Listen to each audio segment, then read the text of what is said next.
A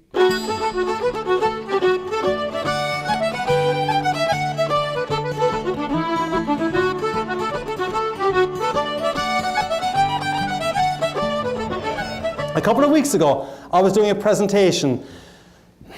It was actually to the Rod Blagojevich Center for Ethical Government.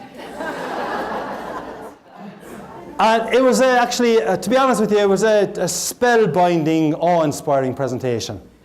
And Rod Blagojevich came up to me afterwards and he said to me, "Conor, that speech is bleeping golden." A little lady came up to me. She was actually a nun. She was actually Mother Octavia of the Seven Sorrows from Six Flags. She had 5 sisters, 4 brothers, 3 were nuns, 2 were priests, and 1 was the black sheep of the family, a politician. But she was a lovely lady. She was kind of like Mother Teresa in size and demeanour and personality. And she said to me, Mr. Cunneen, that was an awe-inspiring, spellbinding presentation. See?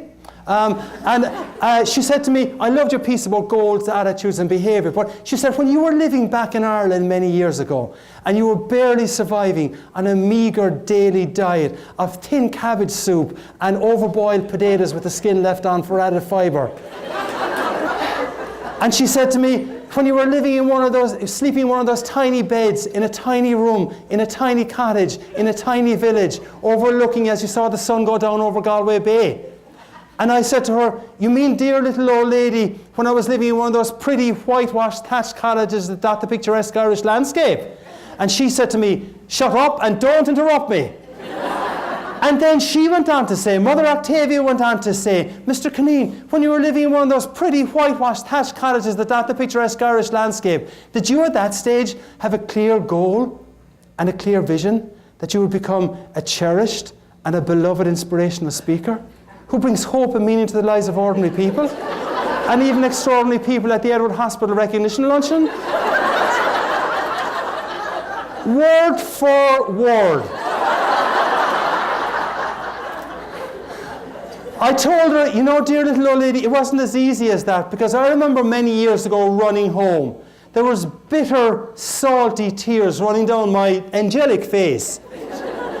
The kids in the neighbourhood had been calling me names again, and I ran home into the arms of my mother. I tell you, it was a painful experience because she had 4 arms the size of Brian Urlacher's. And I said to her, Mama, I'll never become a cherished and beloved inspirational speaker who brings hope and meaning to the lives of ordinary people and even extraordinary people at the Edward Hospital recognition luncheon." Do you know how hard it is to say that to your mother when there's tears running down your freckled face? And she said, "Why not, son?" I said, Mama, how can I become a great motivational speaker? I mean, think of the disadvantages.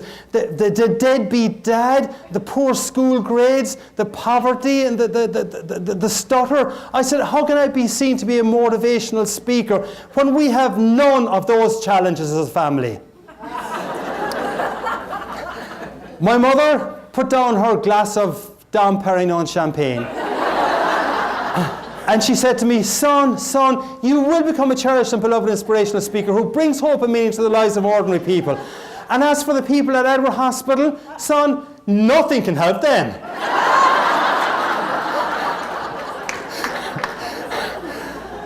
But she said to me though, "Son, you do have some growing up to do. I mean, you are 28 years of age." And she said to me though, "Son, but I do have some advice for you." And I said, "The advice I can give you, son, is to remember the gift of GAB."